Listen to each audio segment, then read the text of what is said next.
कल आखिरकार आईसीसी से वही फैसला आया जिसकी बड़ी हद तक एक्सपेक्टेशन तो थी। आईसीसी ने अपना वजन भारत के ही पलड़े में डाला। इन दी एंड यही है जी, बांग्लादेश के बगैर ही ये वर्ल्ड कप होता हुआ नज़र आ रहा है, जो एक अच्छा साइन नहीं है। और इसका क्रेडिट भी इतनी तौर पर मोदी सरकार को जाता है, जिनकी वजह से अब इंडिया इन दिनों तंग नजरी, इंतहा पसंदी ये जोरों पर है वहाँ पर। इसलिए हम देखते हैं कि जो तंग नजरी है ये उनके जो इंडियन क्रिकेट बोर्ड के साथ साथ आईसीसी में भी ये नजर आ रही है। क्योंकि पाकिस्तान ने 2-3 दिन पहले स्टेटमेंट जारी किए थे किसी के थ्रू, जराए के थ्रू, कि अगर बांग्लादेश नहीं हुआ तो पाकिस्तान भी नहीं खेलेगा।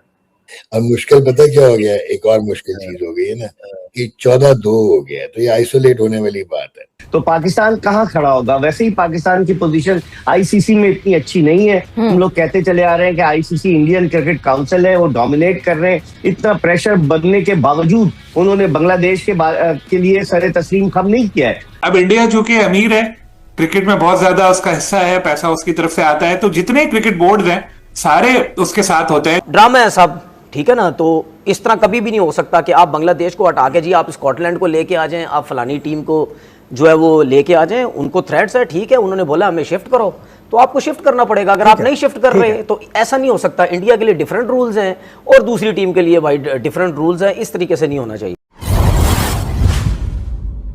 दोस्तों, अब जो अपडेट सामने आई है वो सिर्फ क्रिकेट से जुड़ी खबर नहीं है, बल्कि इंटरनेशनल स्पोर्ट्स पॉलिटिक्स की एक बड़ी मिसाल भी बनती जा रही है। आईसीसी T20 वर्ल्ड कप को लेकर आईसीसी के हालिया फैसले ने एशियाई क्रिकेट फैंस को चौंका दिया है। बांग्लादेश के सामने साफ विकल्प रखा गया था, या तो भारत में आकर टूर्नामेंट खेला जाए या फिर प्रतियोगिता से बाहर रहा जाए। अब खबरें संकेत दे रही हैं कि बांग्लादेश ने भारत में खेलने से इनकार कर दिया है। सवाल यह नहीं कि आईसीसी को फर्क पड़ेगा या नहीं, असली सवाल यह है कि इसका असर बांग्लादेश क्रिकेट के भविष्य पर कितना गहरा पड़ने वाला है। यहीं से शुरू होती है आज की असली कहानी।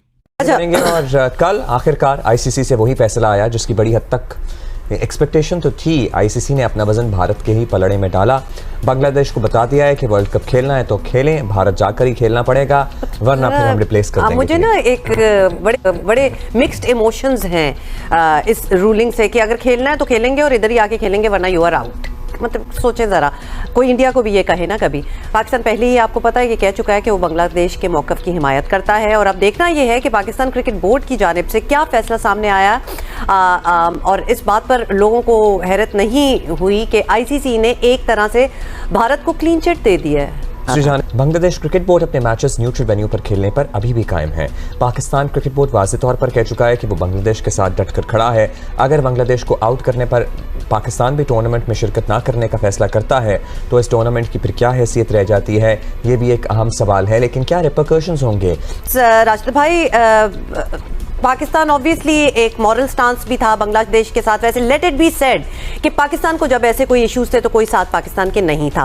अब क्या बात यहाँ तक पहुँच गई है कि चूंकि हम मॉरली इतना अपराइट उनके साथ खड़े रहे हैं और अपने उनके जायज़ स्टैंड पे, कि अब अगर वो फैसला कर लें कि हम तो इंडिया नहीं जा रहे खेलने, हम तो वैसे ही पाकिस्तान तो इंडिया नहीं जा रहा था, श्रीलंका में खेलना था, कि हम शायद खेले ही ना। ऐसा हो सकता है राशिद भाई? जी, पॉसिबल है। और यही मेरे ख्याल से बिग न्यूज होगी अगर पाकिस्तान पार्टिसिपेशन से इनकार करता है, और वजूहत दीगर हो सकती हैं। लेकिन कल जो आईसीसी का स्टांस है या उन्होंने जो फैसला किया है वो मेरे ख्याल से बेहतर फैसला नहीं है इंटरनेशनल क्रिकेट के लिए। राशिद भाई से एक बात पूछनी है। राशिद भाई, आईसीसी तो हमें पता है under the influence of BCCI है, शुरू से हम ये बात करते हैं। कोई ऐसी खेलों की आलमी तंजीम है, कोई आलमी अदालत इंसाफ है जहाँ पे कोई बोर्ड अगर उसे लग रहा है कि आईसीसी जैसे प्लेटफॉर्म से, वैसे भी एक कंसोर्शियम सा है, बॉडी क्या है, मतलब एक सब मिलके बस बनाया हुआ है कि कहीं राब्ता किया जा सके, किसी फोरम पे अपील की जा सके, कहीं अपने मुतालबात रखे जा सकें। कोई ऐसा प्लेटफॉर्म है मौजूद दुनिया में? जी, प्लेटफॉर्म तो है स्विट्जरलैंड में, जिसमें बहुत सारे मैच फिक्सिंग के स्कैंडल होते हैं, उसके जो रिजल्ट्स आते हैं, उनको वर्डिक्ट आता है, उनको चैलेंज करने के लिए स्विट्जरलैंड में जो अदालत है आर्बिट्रेशन की है वहाँ पे वो जाते हैं। लेकिन उसका प्रोसेस बहुत लंबा है, आपको दूसरा वर्ल्ड कप आ जाएगा जब तक ना। हजूर, ये आप कुछ सियासत जो है वो क्रिकेट में पहले भी होती होगी सियासत, वो अंदर ही होती होगी। अब बाहर की सियासत भी इसमें आ गई है, बांग्लादेश और पाकिस्तान।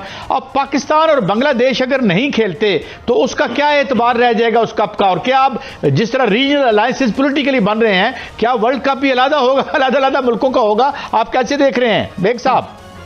जी बहुत बहुत शुक्रिया सईद काजी साहब। दरअसल मसला ये है कि वो कहते हैं ना, सबसे बड़ा रुपया भैया। भारत को जो है अपने पैसे पे बड़ा नाज है, और उसकी वजह से आज जो आईसीसी का जो बोर्ड मीटिंग हुई वीडियो कॉन्फ्रेंस के जरिए, उस बोर्ड मीटिंग में सिवाय 2 ममालिक के बाकी तमाम ममालिक ने भारत का साथ दिया, और उन्होंने कहा कि जनाब बांग्लादेश को जो 7 फरवरी से वर्ल्ड कप हो रहा है उसको अपने मैचेस वहीं पर खेलने होंगे जहां आईसीसी ने शेड्यूल किए। तो इसका मतलब ये हुआ कि सिर्फ 2 ममालिक, पाकिस्तान ने सपोर्ट किया था और बांग्लादेश, ये तन्हा रह जाएंगे और बाकी सारे ममालिक उनके पीछे चले गए।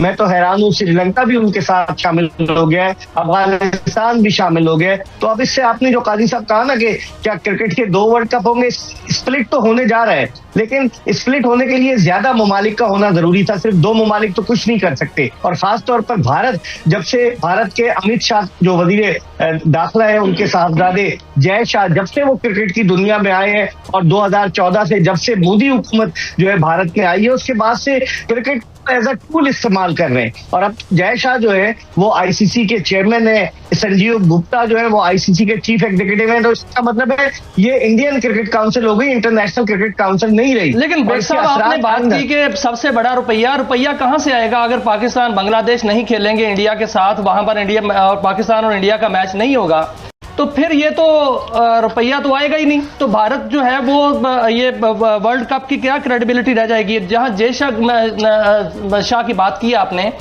मोहसिन नकवी साहब ने उड़ा के नहीं रख दिया उनको। देखिए, अगर पाकिस्तान, बज़ाहिर बहुत कम इस बात के इम्कानात है कि पाकिस्तान ना खेले वर्ल्ड कप, जो मेरी अपनी असेसमेंट है, क्योंकि पाकिस्तान ने बांग्लादेश को मॉरली सपोर्ट तो किया, लेकिन क्या पाकिस्तान अपने आप को विड्रॉ करेगा? बज़ाहिर मुश्किल नजर आता है। तो मेरे ख्याल में अब जो सूरत हाल पैदा हो रही है, इस मौजूदा सूरत हाल में, ठीक है आपने सही कहा, 15 फरवरी को पाकिस्तान और भारत का मैच है कोलंबो में।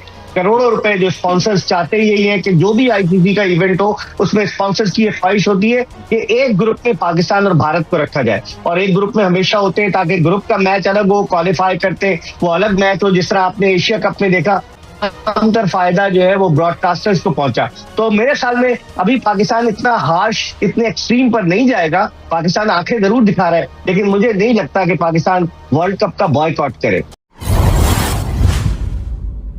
अगर हम इस पूरे मामले को भावनाओं से हटकर देखें तो साफ समझ आता है कि इंटरनेशनल क्रिकेट अब सिर्फ खेल नहीं रहा, बल्कि कूटनीति, सुरक्षा और प्रशासनिक फैसलों से गहराई से जुड़ चुका है। आईसीसी का यह निर्णय किसी एक देश के खिलाफ नहीं था, बल्कि लॉजिस्टिक्स, सुरक्षा व्यवस्था और टूर्नामेंट की सुचारुता को ध्यान में रखकर लिया गया था। बांग्लादेश को जो विकल्प मिला वह कठिन जरूर था, लेकिन असामान्य नहीं।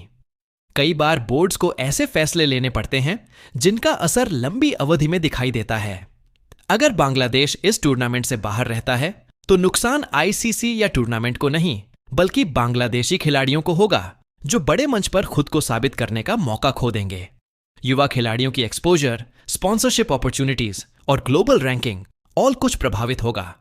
इसके अलावा इंटरनेशनल क्रिकेट में एक संदेश भी जाता है कि जब फैसले भावनात्मक या राजनीतिक नजरिए से लिए जाते हैं तो खेल पीछे छूट जाता है। भारत में मैच न खेलने का निर्णय एक सॉवरेन चॉइस हो सकता है, लेकिन इसके परिणाम भी उसी देश को झेलने पड़ते हैं।